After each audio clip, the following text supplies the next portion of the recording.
Ola a todos, con bo tempo ou con chuvia, a gaita segue sendo un luxo que só se poden permitir as persoas que teñen talento e que teñen tempo.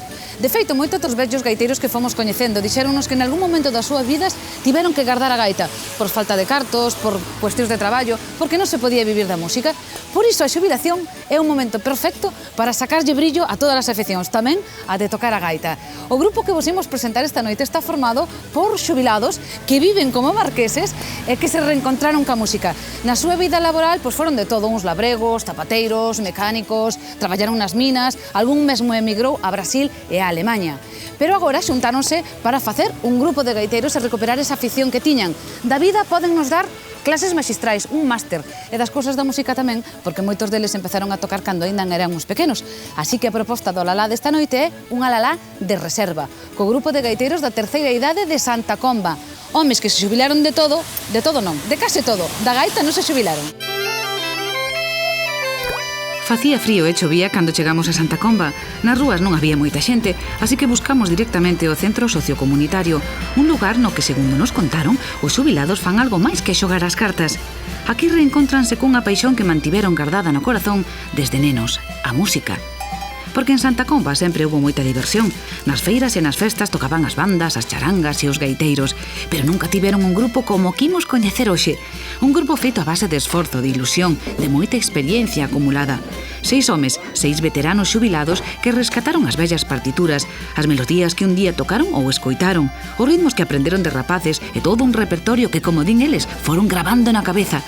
E todo iso grazas ás ganas que lle poñen, ás institucións que axudan para que isto sexa posible, como a este centro, e, por suposto, aos mestres comprometidos que cumplen un labor que vai máis alá do puramente didáctico.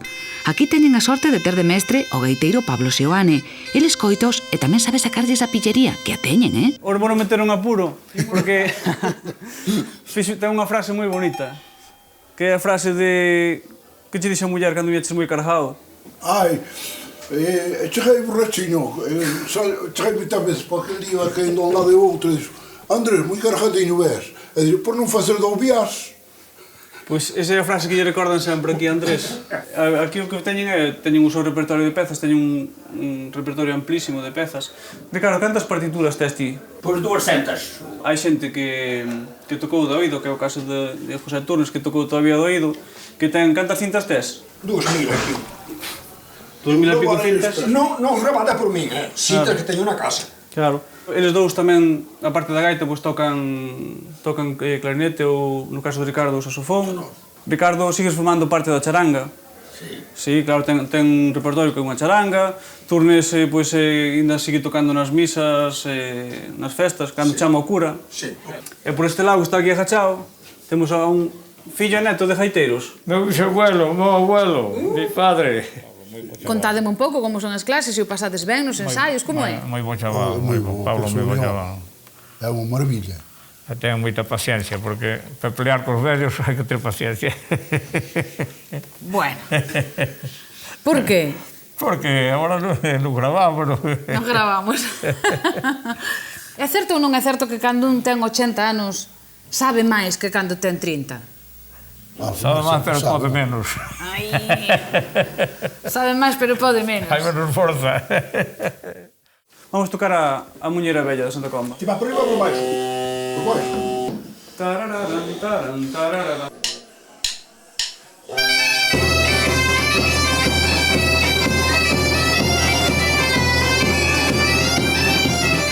Aquí o que resalta moitos viernes son as discusións da peza de a ti non che sale ben, ti fallaches aquí, non eu, entre eles. Si ou non, todos os viernes. Pero... Esas son da zona de atrás. Pero eu, a ver, é un canto que teñen. Teñen moito gusto no sentido de tocar, sí, pero tocar ben. Non tocar de calquer maneira, non? E, sobre todo, de, ao mellor, estamos tocando, paramos que estamos desafinados, sabes? E se é muñeira de tal, é muñeira de tal, sabes? Se pon Muñeira de Santa Comba, pois é Muñeira de Santa Comba, non é Muñeira Bella de Santa Comba, non, é Muñeira de Santa Comba. Si ou non? Sí. Aí está.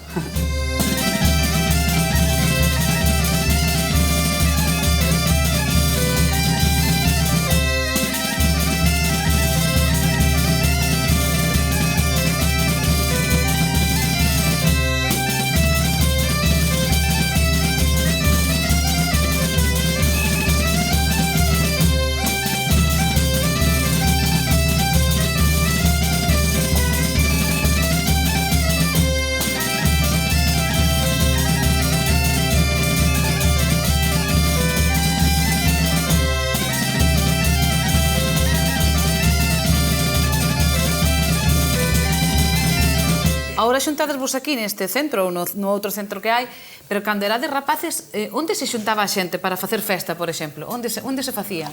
As feiras de Santa Comba naqueles tempos había un paseo de juventud, había unha feira que empezaba ás 8 ou 9 da mañán Hasta a noite. hasta a noite. Feira. Feira. Ou a juventud viña despois de tarde. Para pasear. Para pasear. Pero aquel era maravilloso. Aquelo, o quirocino, despois o cine, un café non íbamos tomar que era unha vergonza. Unha vergonza tomar un café? Por que? Sí, daquela era verte nun café con Unha moza, mañá que un solo si podía ir tomar un café. Pero non ir con unha moza ni ir con... Xa estaba con fulano tomando café. Se había café xa había... Había un bar tamén ali, o bar cine. Claro, xa había... Seráns por aquí non había, a xente non bailaba nas aldeas, por exemplo, non se xuntaban para... Eso sí, os domingos nas aldeas, pandereta que te criou, ou un señor con cordeón, eso sí. Baile nas aldeas. Sí. Nas aldeas. Había baile nas aldeas. Eso era polos domingos. Os domingos, sí. E vos tamén ibades a eses bailes? Hasta as 6 da mañán. Como? Hasta as 6 da mañán. Ai, e agora falando dos novos. Pero meu pai non sabía nada. Bueno, entre o baile e máis o que lle rimábamos por fora. Non era o baile non, o baile terminaba e a súa hora. E logo que lle rimabades por fora? Ai, un namoro, claro. Que iba ca moza non... Tiña que nadar un pouquinho, non? O namoro. Medrou un montón Santa Comba, non? Os avisantes, pois, fixaron todo isto. Cambiou como do día para a noite. Non había nada, Santa Comba era pequeno, non sonaba. Estas casas de aquí, todo eso que se ve para baixo non había nada. Como era cando vos erades rapaces? Era o centro de Santa Comba. Desde a calle. Había unha calle. Unha calle. Unha rúa pola que pasearon 1000 veces todos os mozos e mozas, tamén Fidel e a súa muller cando eran noivos. Fidel chegou a Santa Comba desde o veciño concello de Zas para independizarse e formar unha familia. En Zas aprendera o oficio de canteiro e a música con seu padriño. A canteiría despois deixou na pola mecánica, unha das súas paixóns. As outras son Pilar, a súa compañeira inseparable, e a música. Iso non o deixou nunca, nin sequera nos peores momentos. O que me fastidiou foi o parálisis que me dou, que dei sin forza no labio. Entón non podo soplar nin fora da gaita. Pero a caixa tamén toquei sempre na banda, Era moi conocido. Por todos os lados. De andar tocando. De tocar, das chicas, de todo. Algo un pouco.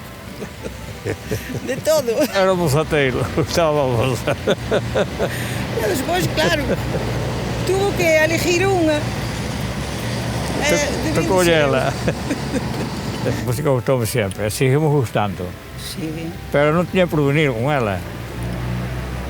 Por eso cambiei. Como a música non daba para comer, montou un taller.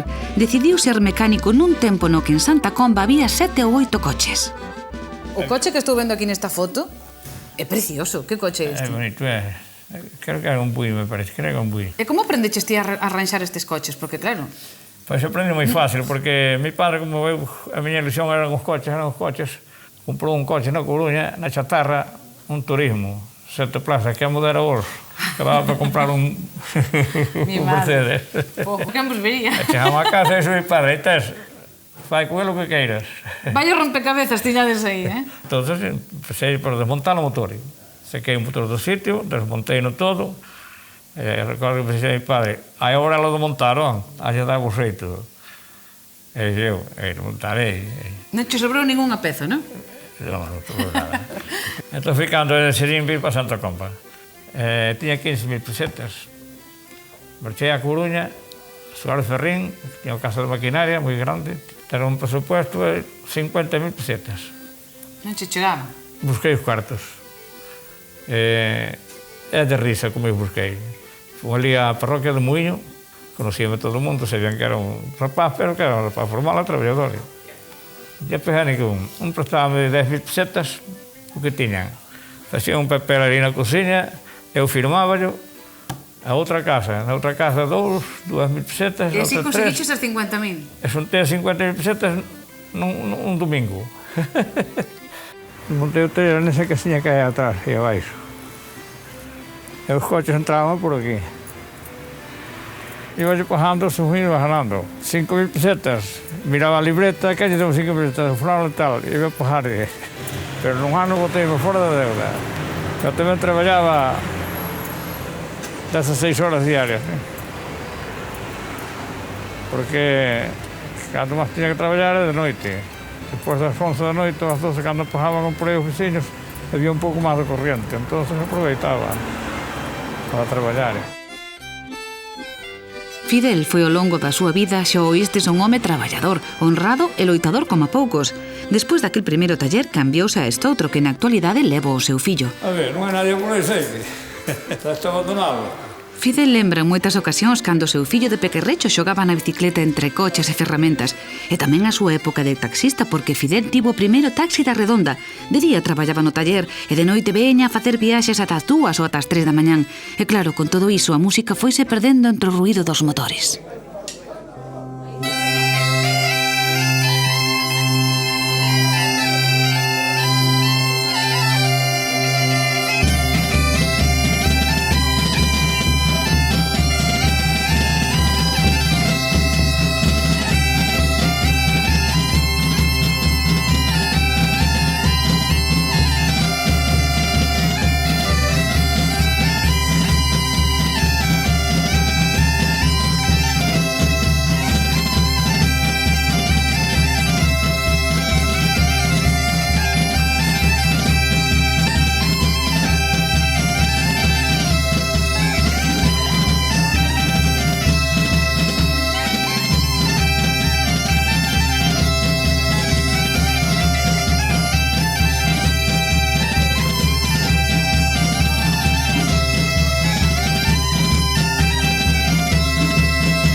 Entón non vivistes ningún dos dous da música. Ti traballaches nunha mina. Sí, Na mina daqui de Barilón. na mina daqui de Barilón. Traballaches sacando eso que tes na man, que eu non o vira nunca, pedinlle a Andrés que non o trouxera. Isto é wolframio. Tamén era conocido popularmente como ouro negro porque era moi valioso. Valia moito. Por que valía tanto? Un quilo desses dava 1000 pesetas. Un kilo? Sí. Pero un kilo desta pedra que pesa... Logo se juntaba. Mira, isto había tamén contrabando, non? Extraperlo de wolframio. Moito, moito. A ver, contame. Bueno, na nosa casa, meu pai comprava, a miña madrinha comprava. Depois vinham os guardias por ali, hai que denunciarvos, hai que denunciarvos. Tapábanos, pasaba. Pero onde compraban teu pai e máis túa madriña? Os mineiros, que na nosa casa havia mineiros por todo o prato. E vendían o wolfram. Me acordo unha vez, viñeron unha greia de... Vieron os guardias, a casa estaba cheia de mineiros, as termais. De mineiros? De mineiros, claro, xente que viña á mina. E os guardias viñan a cada un que salía pola porta, un pau no cu. E daquela, o forno, tiña un forno grande, e cocera na brispa, estava quente, beijou de dentro do forno, Senhora Maria, Soares estuvo por todos os lados, pero librei-me do pau. Estaba escondido no forno. Na túa casa había unha especie de pensión, por eso había tantos mineiros, non? Bueno, dormían ali e comían aquele caldinho e aquela... Pagaban un bisté, uns ovos, uns chouriços ou así. Mira, digo, como sacaban os mineiros o wolframio da mina sin que os viran? Marchaban coas chinas nas botas, onde pudera. Que se levaban en pedriñas como esta? Sí. Metíanse nas botas, nos bolsillos. E vos sabíades para que servía? Non. Vos non sabíades para que servía isto? Primeiro nós pensábamos que era ouro, dicíamos que era a mina de ouro. Vos pensabades que era ouro? Bueno, polo prezo que tiña, casi. Non sabíamos máis. Ouro non era, pero case. O wolframio empregábase para revestir armas e material militar, dáballes unha maior dureza. Por iso, en plena Guerra Mundial, o control das minas como a de Barilongo era fundamental, sobre todo pro bando nazi. Nos montes apareceron buscadores deste chamado ouro negro que andaban a roubeta, extraperlistas, garda civil e militares de todos os bandos.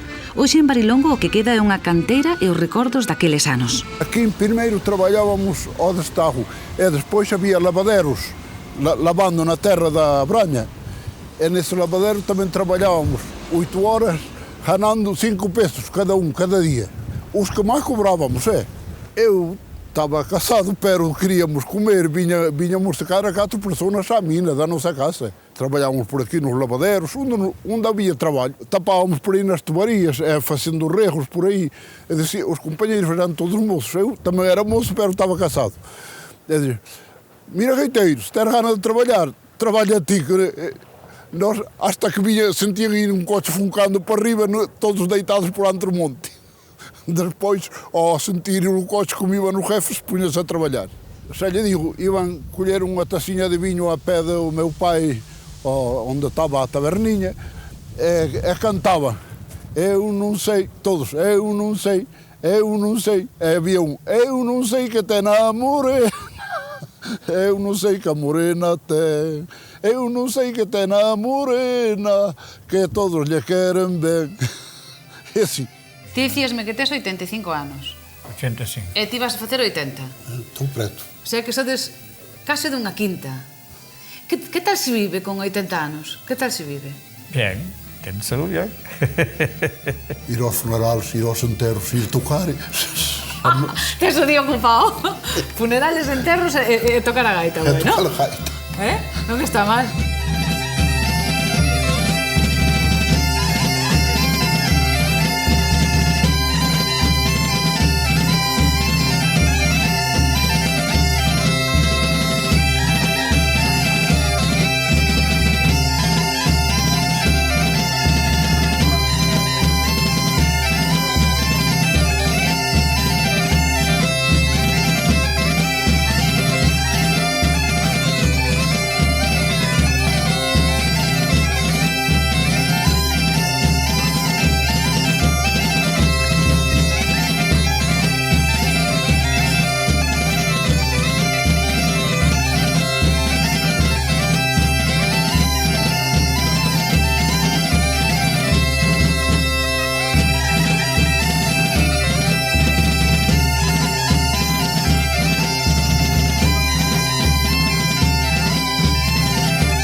Cando empezaches a tocar? Porque ti tocaches a gaita... Empecei de 13 anos tamén. Ajá. De 13 anos a tocar a gaita. Fomos aprendendo así de ouído. E despois, que estudiara para a Frade, que era dali do Outeiro de Castriz, sabía música. E fomos aprender a surfear onde ele. E despois, por aí adiante cos outros, aprendi a tocar algo por música. Bueno, entón ti sempre tocaches, pero máis con grupos de gaiteiros, non tanto como... Sí, casi sempre con gaiteiros. Agora, algo, tuve aí como 10 anos na charanca. Na charanca tocaba o tenor, tocaba a gaita, tocaba os platillos. Cando non sabía unha cousa, collía outra. Fidel, no seu caso, non sei se tocou de oído, pero sí que tuvo mestres na propia casa, porque teu pai tocaba a gaita xa? Sí. Meu abuelo, meu bisabuelo, xa. Sí?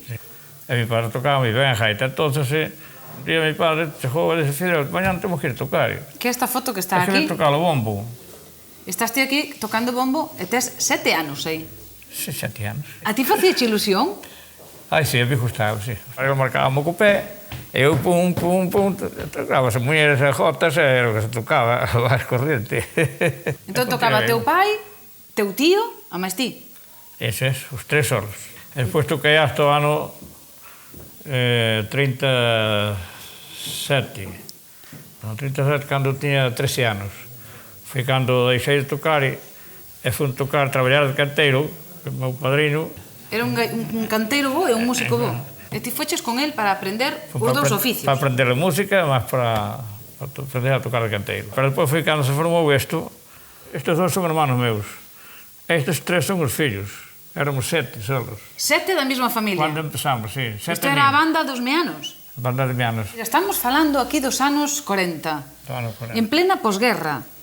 Acabarase a guerra. O terminou a guerra. Pero houve diferencia antes da guerra e despois da guerra? Houve moita. Despois da guerra foi cando, pero por razón das festas. Na guerra houve poucas, porque estaba en plena guerra, cando empezou a guerra, as festas quedaron casi paradas. Meus irmáns tiveron na guerra, viñeron da guerra, foi cando subimos aquí a nós. Teus irmáns, cando viñeron da guerra, puxéronse a tocar no grupo. Aquí somos Pasastes da boina a gorra? Aquí somos 9. Sí? Sí. Era unha familia, banda de familia. Banda de familia. Sí. Pero sempre se chamou música de meanos.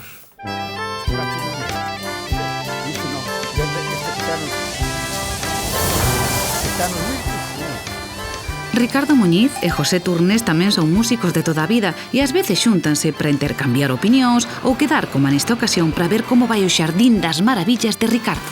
Este non é un buso. Eu?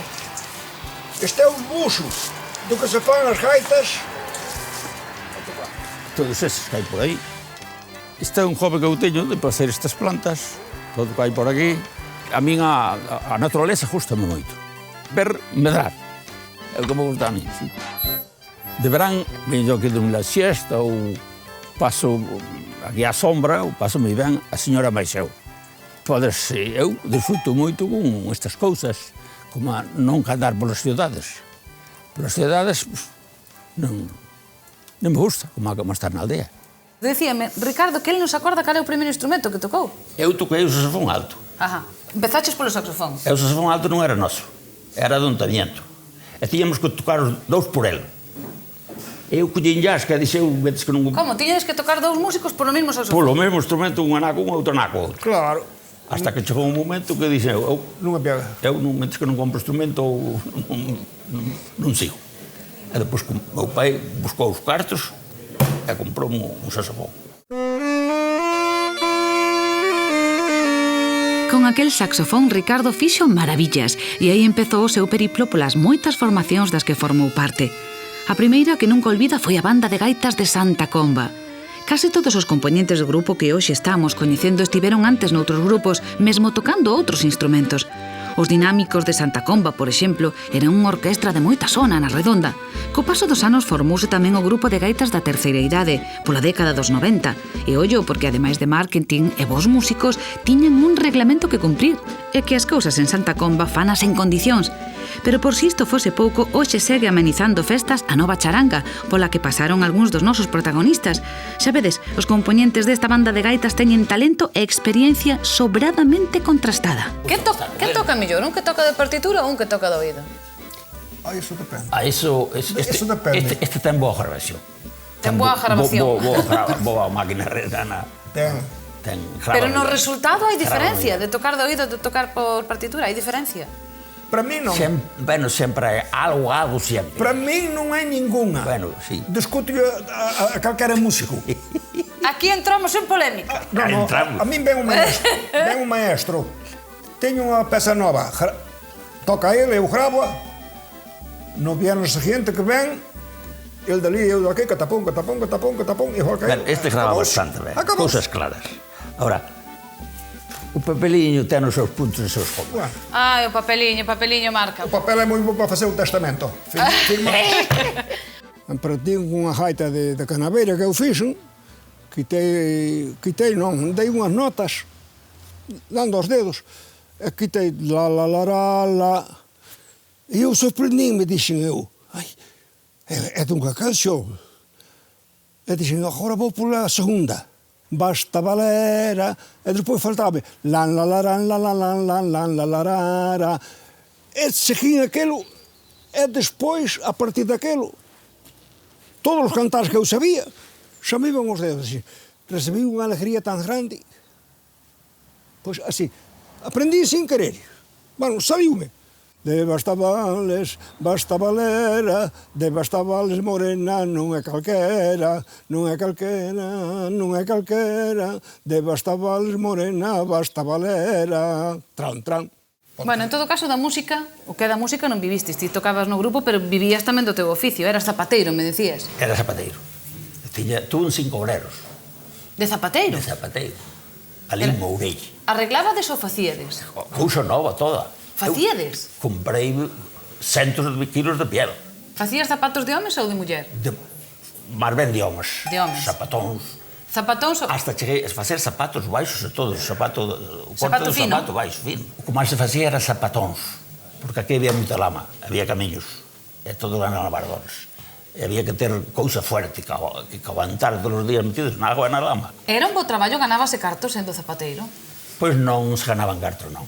Depois pus un bar, ao mesmo tempo, pero cada cousa que non iba dando, iba deixando. Despois xa vendía pienso, vendía abono, tiña supermercado. Hai algo que non fixeras? Pois eu fixen algo de todo.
emigraches a Brasil e a Alemanha. Primeiro a Brasil. Sí. No 52, me dicías. Tres. No 53. E vim no 63. Como foi o cambio de Santa Comba a Brasil? Onde foches? A que cidade foches de Brasil? Río de Janeiro. A ciudad moi bonita, moi bonita. Pero eu iba para ganar os cartos que facían falta. Que foi o que máis te chamou a atención cando marchaches de aquí? Porque, claro, falamos do ano 53. Santa Comba, naquela época, pois era un sitio moi pequeno. O que máis me chamou é que deixaba un fillo, a mulher embarazada, e eu alá. Claro, esa é a peor parte. Se estivera sin ir, dixía eu, no, aquí non viña nin que... Pero, bueno, Claro. vou botar 10 anos. Depois entrei lá en negocios tamén, os negocios son moi bons para quen está dentro deles. Porque eu era socio de hoteles, pero nunca traballei en hotel, non me gustaba. Había que enfrentarse coa policía e todo eso. Ca policía? Normal. Normal, tío. Normal ali. Agora perdiuse eso. Antes había hoteles e iba a policía, pois había que dar un dinheirinho, senón descubríanche... Agarraban-te. Mira, e despois foches a Alemanha. Aí a Alemanha, ali era a gloria. Ali sí que era gloria. Sí, señor. A ver. A xente educada, tiñas que traballar. Non rebentarte. Tiñas que cumplir co teu, non facer... Pero o meu traballo era leve, que era facendo cacharriños. Cousas pequenas. Pintando, cantando, asubiando. Aquí teño un aparato que eu inventei, porque cando hincha a gaita, por exemplo, a alzare, que non te o ronco, o invento é isto. O canta un pouquinho. Agora, oblígale e abre para que toque o ronco. Pero para dentro o aire non entra.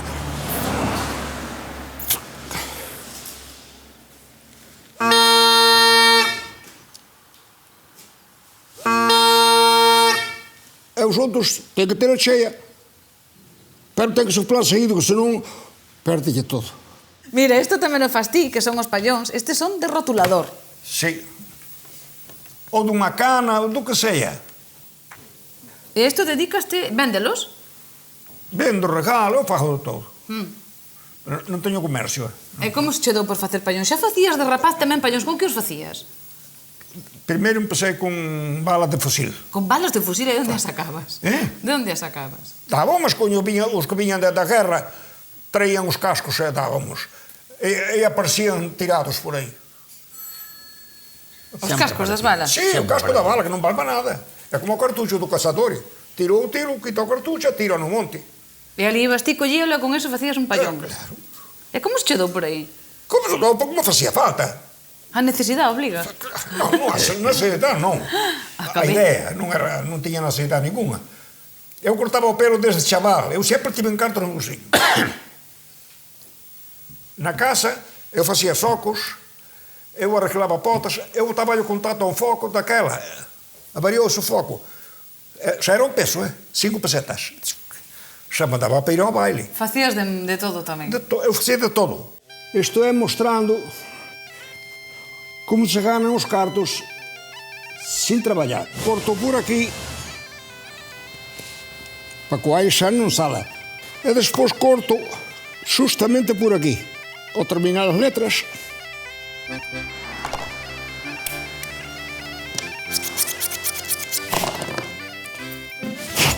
agora collemos, fago o furinho no medio,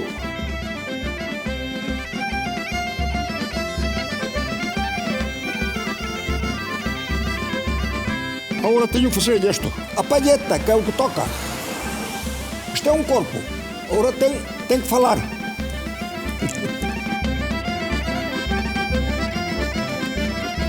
Bueno, agora facemos isto. Para obligalo que te levantado do sitio é como allí. O que pasa é que este se vendes acabouse. Porque dura toda a vida. Os da cana normalmente son os mellores do mundo. Pero chegas a un sitio que cambiou o clima e tranca-che a gaita. Debe estar máis ou menos por aí. Xa non debe estar moi fora do sitio.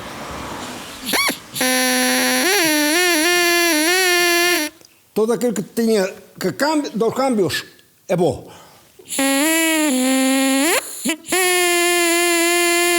Está garantido.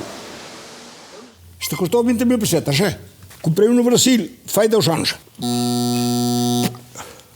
Que bem não aproximei, Aí está um dó natural. Raio, só que bem me saliu,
Mira, en Santa Comba o centro social converteuse un pouco o sitio onde vindes todos, non?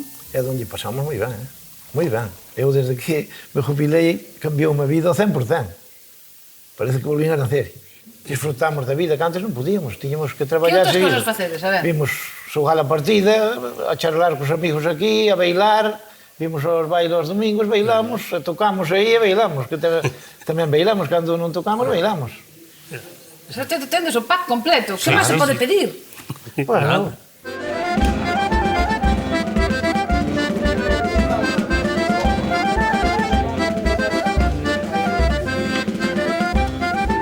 Imaginadio, con amigos, con tempo para gastar no que un queira, con ganas de seguir disfrutando da vida e con saúde suficiente para facelo. Non me digades que esta non sería a xubilación perfecta.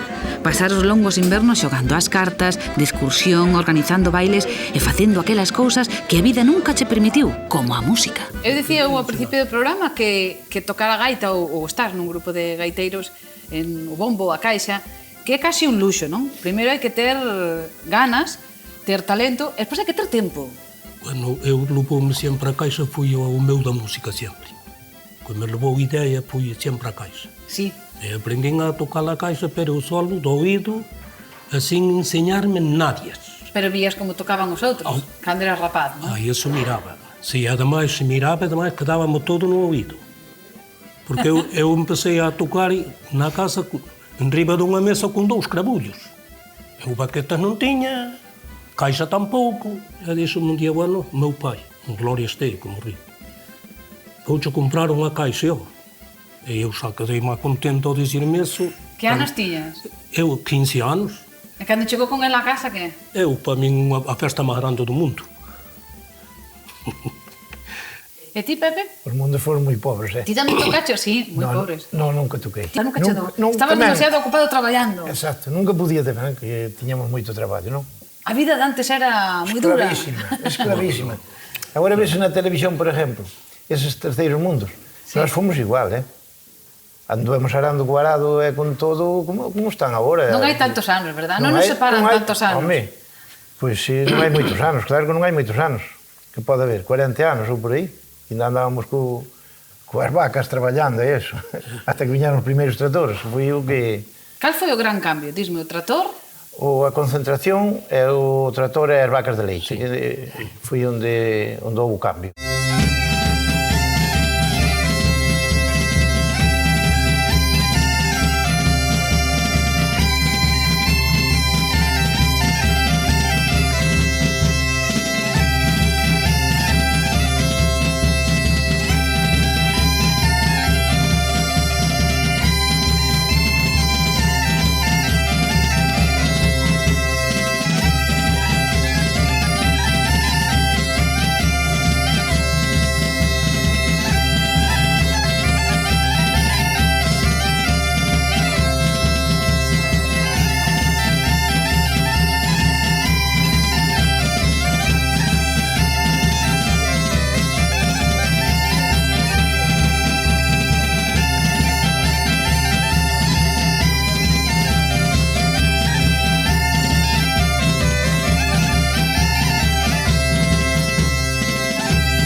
faríades se tuverades 30 anos menos? A ver, Ai, eu fan por ali atrás. Eu volvería a tallar. Están os compañeros os gaiteiros. Volvería a tallar outra vez. Volverías ao taller? Sí. Se volverías a elixir a vida que tu veches ao taller. Volvería a tallar outra vez. E ti, Andrés? O meu choio era ser un músico bo, que me puseran un papel diante e rapalo, sin andar estudiando. Era o que me gustaría a mí. A ti gustaría ser músico? Ser músico, pero ser bo. Pôr un papel e ver, chas. Eu quería ser deses. Sabedes que José, porque ti tocas por partitura, pero José toca de oído. Entón José ten a súa técnica que é gravalo todo nun casete. Se damos agora aquí o play, que oímos? Dalle aí. Dalle. Isto grabei nunha cama. Espera.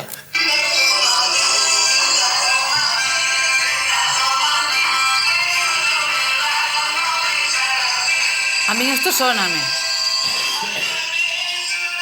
Isto é da Lalá. Non che dixen que eu grababa todo. Vámonos parar. Tenos gravados? Non. Tanos gravados? Estabas mesmo borrando. Ai, Dios, que chivo algo aí, dame Ves, algo. hai que saber onde se mete o dedo. Efectivamente.